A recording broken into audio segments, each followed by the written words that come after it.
Cuentos de Jacobo Grinberg. El compositor.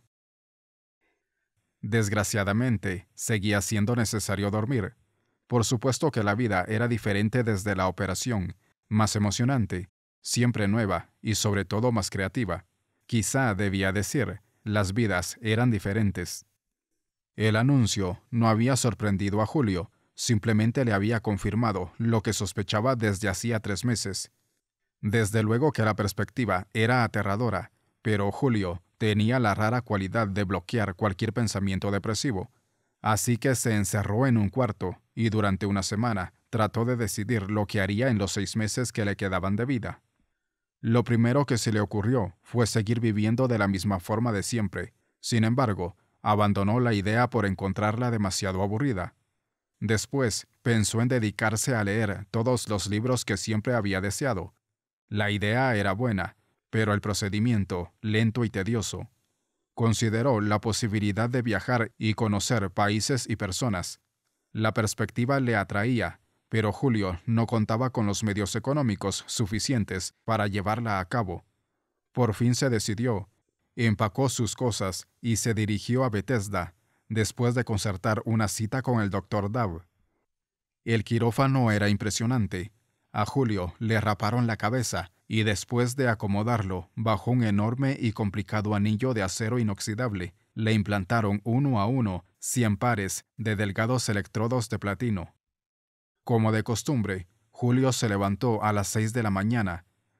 A través de la ventana del estudio se filtraba una luz de color naranja y plata que alumbraba el piano.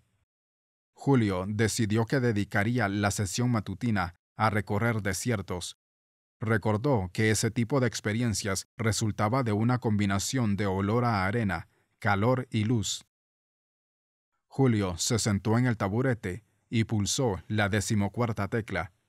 Súbitamente, la pared se empezó a incendiar, el cristal de la ventana a fundir y las flores sobre el piano a moverse, como si un viento fortísimo se hubiese apoderado de sus colores. Julio sudó y sintió que tenía una fuerza gigantesca en sus brazos y dedos. Volvió a pulsar esa tecla, luego la 15ª, hizo una pausa y continuó con una serie de arabescos y cambios de ritmo hasta que, después de una explosión de movimientos en continuo crescendo, bajó los brazos y se quedó mirando fijamente una de las teclas. Trató de recordar paso a paso lo que le había acontecido durante la composición. Como siempre, se enfrentó a la dificultad casi insalvable de reproducir miles de imágenes y pensamientos. Lo único que recordó fue que después de sentir la luminosidad de la pared, de la ventana y de las flores, su propio cuerpo se había convertido en una antorcha.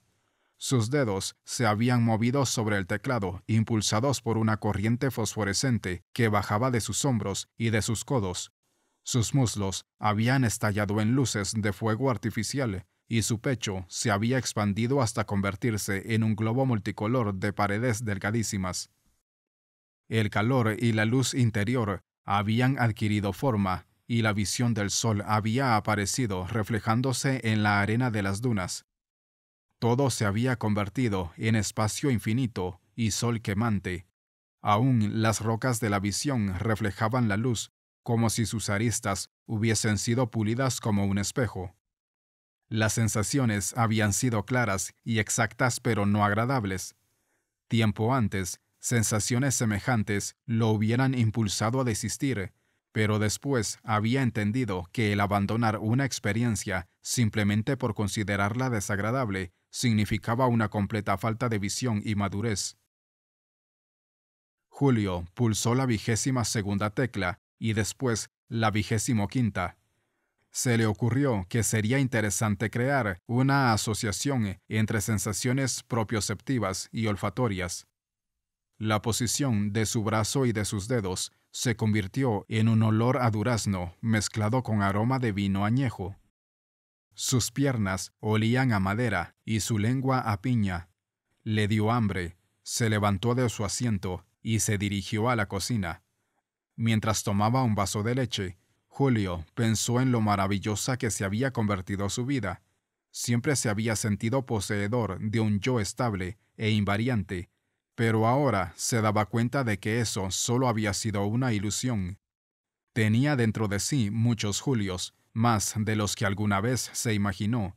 Cada uno de ellos sentía diferente, tenía experiencias infinitamente variadas, aunque, debía admitirlo, nunca desaparecía el centro integrador que se mantenía como referencia. Se le ocurrió una idea. Había sido capaz de sentir miles de experiencias, de vivir cientos de vidas, pero nunca había intentado hacer desaparecer aquello que se conservaba como referencia. Sería una experiencia increíble. Se sentó al piano. No tenía la menor idea de cómo lograr lo que se proponía. Lo único que se le ocurrió fue la posibilidad de provocar una activación simultánea de todos los puntos de acceso a su cerebro.